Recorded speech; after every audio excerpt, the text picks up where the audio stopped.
All right, hello everybody. A belated welcome. I have this is Dr. Spivey. Uh, I've been meaning to get these videos done for you.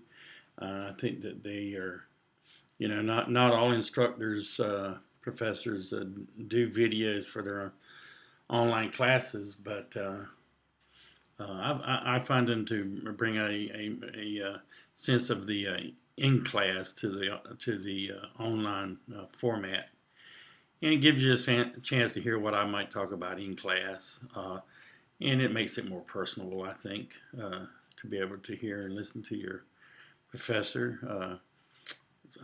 Hopefully soon, I wouldn't mind going to a Skype format where the students we could interact together, a webinar, if you will, at least a few times during the semester. So I'm going to be talking with some folks at Blackboard about that possibility. But I will be providing a what I call a short lecturette, short video lecture. I can't stay on really at a long time for these because of the upload.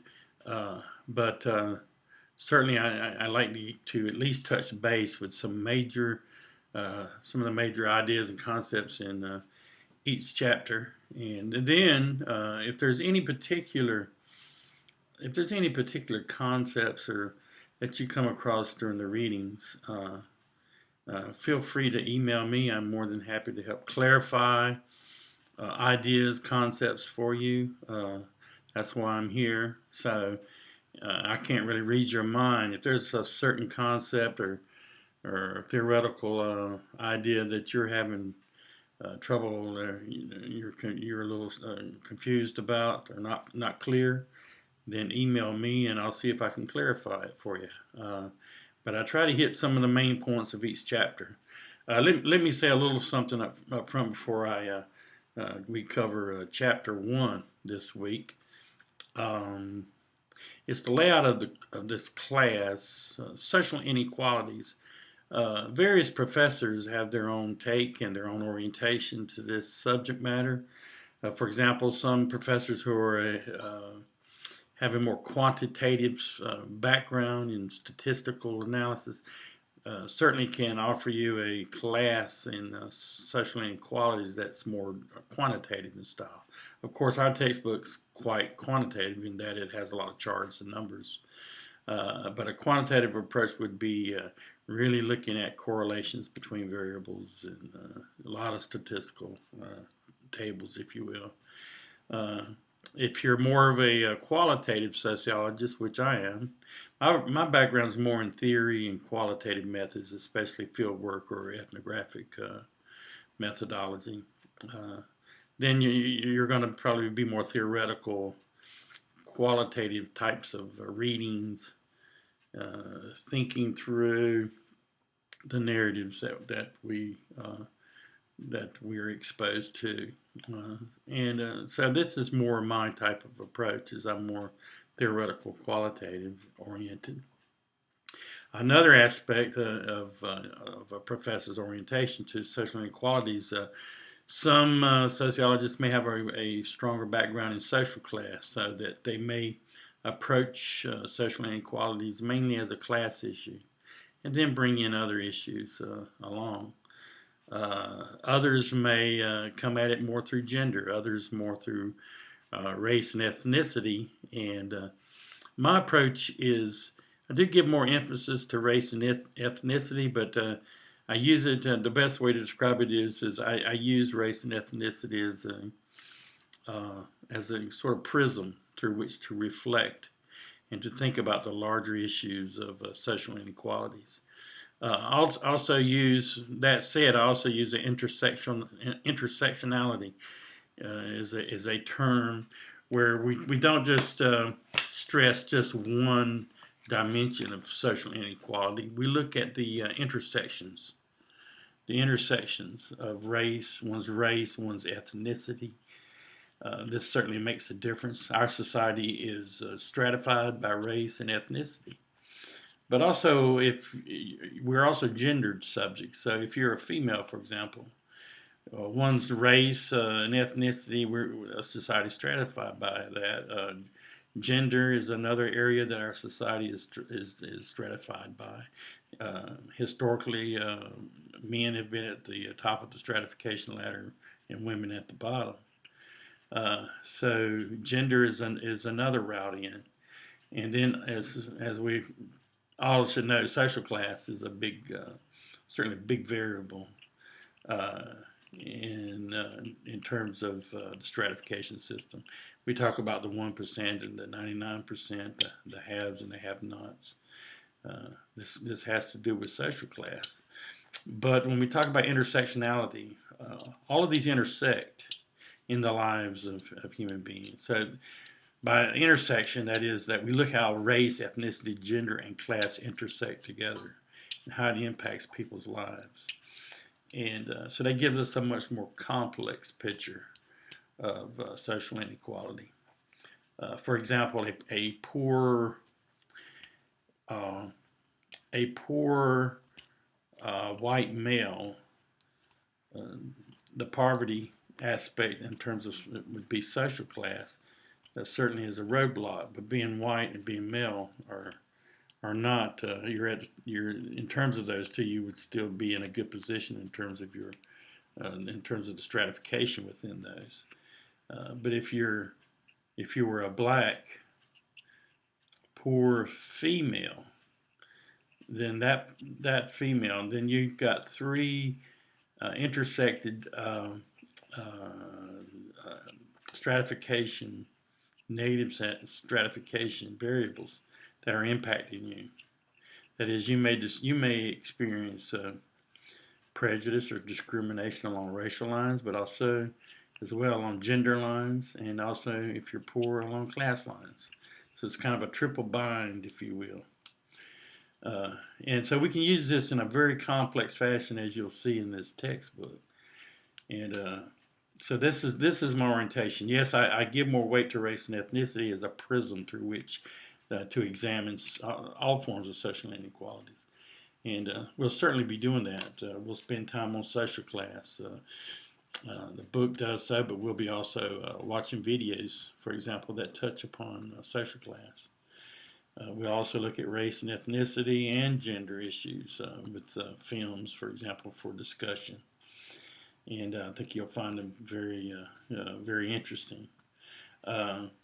Also, this textbook, and I really like this textbook, as I said, and I think earlier that I had this same textbook as an undergraduate at Central Michigan University in the sociology department.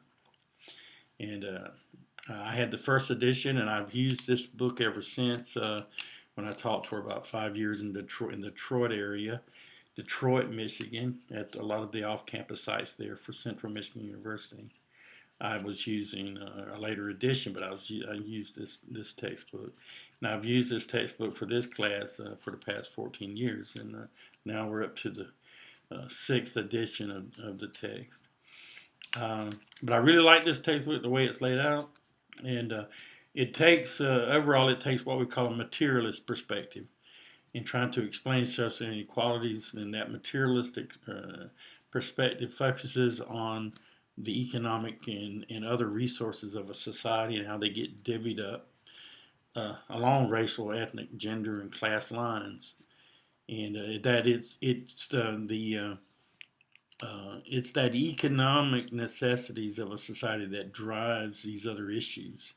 So, for example, and we'll be talking about this later, instead of saying that race and ethnicity cause racism, or that racism, prejudice, discrimination are the causes of negative outcomes for folks in society, we see them as actually symptoms of something that's deeper. And that deeper area from a materialist perspective is the economy and how the economic arrangements of society work to produce. So racism is not so much a cause as it is an effect from some deeper underlying structures within society, and that being for the most part the economic arrangements. And you'll see this logic go through this textbook. Another one thing I would like to point out is that the first 5 chapters are very theoretical in orientation. Healey is trying to build his theoretical model over these first 5 chapters. When we get to the 6th chapter, the class takes a different orientation. From chapter 6 until the end of the class, we look at case studies, and it's much more historical at that point. And what we're going to be doing is applying the theories that we learned in the first 5 chapters to these various case studies so that we can make comparisons across groups. So just keep that in mind, that these first 5 chapters is the building up of the theoretical scaffold, if you will, for Healey, his model. And he utilizes that model. The importance of the model is that we get a firm grasp of this materialist perspective in comparative fashion, so that we can make comparisons across groups to see how people vary, or how they're similar, or how they vary on certain dimensions, such as a simulation, such as things like joblessness, educational levels, these kinds of important variables, how groups vary. And so it's really, to me, once you get it may not be so simple at first, but once you start getting a grasp of this this theoretical model of Healey's, I think you'll get a better understanding. Of course, I'll be touching base with it over the next 5 chapters. But now, I was looking at chapter 1. It kind of just gives us an introduction to some of Healey's main ideas. And there's a couple of areas I want to really touch upon, especially the key concepts in the study of dominant minority relationships. But let's just go through the main points of the chapter here, and it's in your text as well, page 40. The United States faces enormous problems in dominant minority relationships. Although many historic grievances of minority groups remain unresolved, our society is becoming increasingly diverse. So the chapter does talk about this increasing diversity in our society and where it's heading. For example, he talks in here about by mid-century, whites in the country will make a numerical minority. He uses that term intentionally. Numerically, it means there will be less numbers. There will be more people of color in the United States than there will be white folks. But he says numerical minority because whites have historically been the dominant group. And you don't have to be a majority numerically to be in control, if you will, to be the dominant group. All you have to do is look at apartheid in South Africa to see that. So the same scenario here is what he's trying to say is that, yes, by mid-century, whites will make up a minority, numerical minority. And that's certainly going to usher in a lot of changes in the culture. We're already seeing this with voting trends.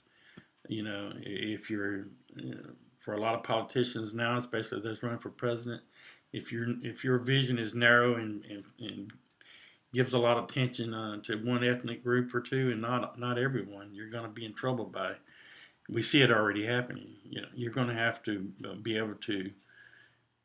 You're going to be able to have to appeal to a large, diverse groups in the United States. Most who will be of color by mid-century. Of course, we have seen some politicians trying to limit the voting rights, which is going to backfire, I'm sure. It's already has backfired in a few states. It's just you know, people are not going to allow others to tell them they can't vote. So those restrictions are going to be an issue. The United States is a nation of immigrants, and many different groups and cultures are represented in its population. And then he goes on to talk about in here, and it's important that you look at these features. What is a minority group? And as I just said, we can talk about a numerical minority in numbers, but a minority group status it's not really based in numbers when we think about power. Minority group status has to do with power, not with numbers. And it's being in a relation with minority group. Dominant group is are relational concepts. So you can't have a minority group without having a dominant group. And so the dominant group in the struggle over whatever scarce resources, and we'll be talking more about this, whichever group wins out in this situation, it could be a short-term struggle, it could be a long-term struggle, as it was with Native Americans, for example. The dominant group ends up with the lion's share of the scarce resources of the society, and the minority group or groups end up having to struggle to gain a good share of the scarce resources to satisfy their needs and wants. Right. A minority group has 5 defining characteristics. It has a pattern of disadvantage, identification by some visible mark, either by skin color or, in the case of Jews, the Jews in Nazi Germany, Europe, it was the Star of David was attached to their clothing, a visible mark. There's an awareness of its disadvantaged status. People within the minority group are aware of their position. And membership is determined at birth. It's usually an ascribed status. There's a tendency to marry within the group. That pressure coming from both the inside. Most people tend to like to marry people like themselves or from the same group.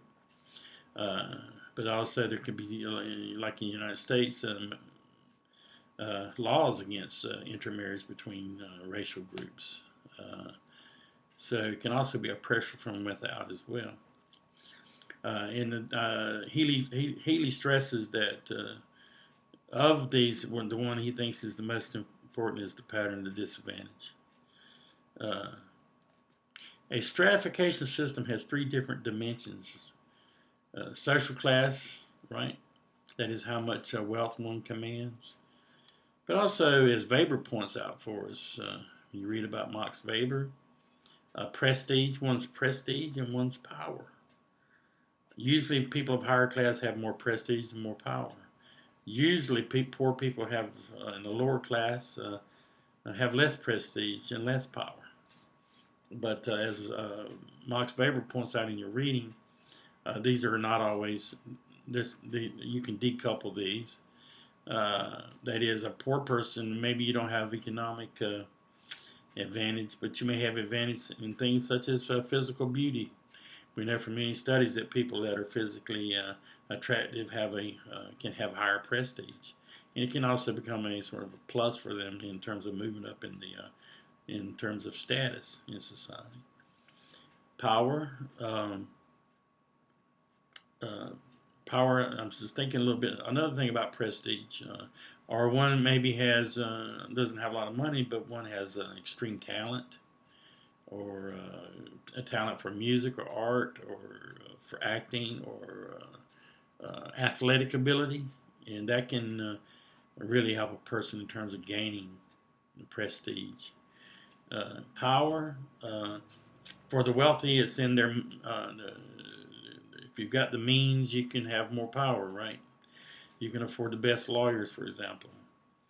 You can, as we see, influence legislation. But power, it can also, at the bottom of society, right? People that are in poverty. There can be power. People can come together in numbers, and in those numbers, and in organizing themselves, they can become powerful. And I guess a good example for this would be the development and successes of the civil rights movement. And the nature of inequality in a society varies by its level of development. And this comes from this inequality in a society varies by its level of development. And here is in that statement, he's talking about a certain theorist. Many of you have been exposed to Karl Marx's work, Max Weber. But this gentleman on page 20, Gerhard Linsky, his ideas, which really comes out of Marx's work, he just changes some terms basically, but It's a materialist perspective, but he's central to Healey's theory, and you'll see it come up, and we'll be following his ideas, and that is, as we look at the changing nature of dominant-minority relationships and the social inequality over time that develops in terms of social class, gender, what's the driving force is going to be the level of development. It's going to be the changes in the subsistence technology. That is basically again, the economic system. So when you look at, for example, dominant minority relationships under pre-Civil War America, talking about slavery, slavery was directly related to the level of development of subsistence technology, which was agricultural, the need for large numbers of coerced or slave labor, and land, right? And also land for Native Americans, or the loss of land, or the struggle over the scarce resource of land. So, the biggest thing for agricultural societies is labor and land. And we see both, actually three major racial groups, African Americans, Native Americans, Hispanic Americans, all three develop a minority group status under that agricultural time period. And then after the Civil War, we see the changing nature of the subsistence technology as we begin to move from an agricultural-based society over to an industrial society. As we move into the needs of an economic system based in industrialism, we see then that it begins to change the social relations between dominant and minority groups. And Linsky and the chapters to come will follow that all the way up until present postmodern, post-industrial society, and showed the changes that have been wrought over the time periods of going through these various different levels of development. So Linsky's ideas are very, very very important and central to his arguments throughout the textbook. Race is a criterion widely used to identify minority group members. As a biological concept, race has been largely abandoned. But as a social category, race maintains a powerful influence in the way we think about one another. And I'm going to put a video up this evening dealing with this issue, or giving you some scientists talking about the myth of the biology of race, that there really are no differences between us in terms of race. Human beings it's kind of like house cats, right? House cats, they're all one species. They're all just cats. But it's just that they come in a variety of tones and physical shape and physical features. And in actuality, there's more diversity within any so-called race than there is between races, so-called races. Really, we're just all human beings. We've evolved in different parts of the world, and even within any one group, there is a wide diversity in terms of skin tone, hair textures, physical features, height. But in the end, it's all just the variation of human beings. There's really no drawing line. We can't really make a marker between dark skin and white skin. Race in terms of skin color is a continuum, as you'll see. So we say that race is empty as a scientific concept. Biology does not work. It's mythological, and it's been used in many negative ways. After all, if you can say that people are inferior because of their genetic background, that's really locking somebody in. And it's been used in many instances historically. And it's kind of a frightening notion, because then you can say people are less than human biologically. Biological inferiority has always been a powerful ideological move to dominate a group of people. But even saying that, race is still a very powerful social and historical concept.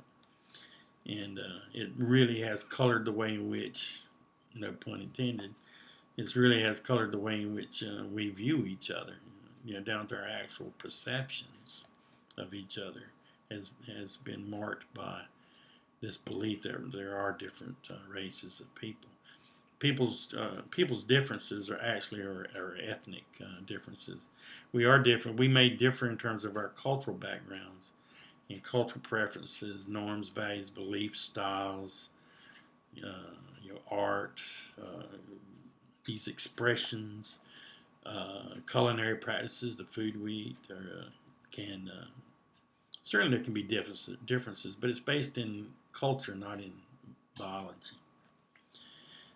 Minority groups are internally differentiated by social class, age, region of residency, and many other variables. So that in the book here, in our textbook, we focus on gender as a source of variation within minority groups. The historical experience for an African American male is different than it is for an African American female.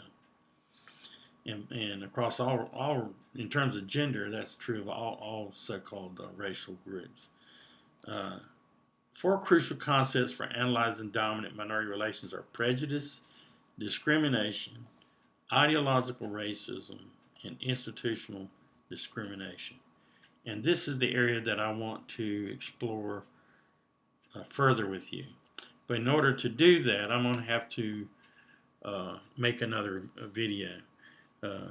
So I'm going to close this one out, and then I'm going to go ahead and make a second part for this week's lecture. And I'm going to talk about the four key concepts in relation to dominant minority relationships. So I'll be back in just a second.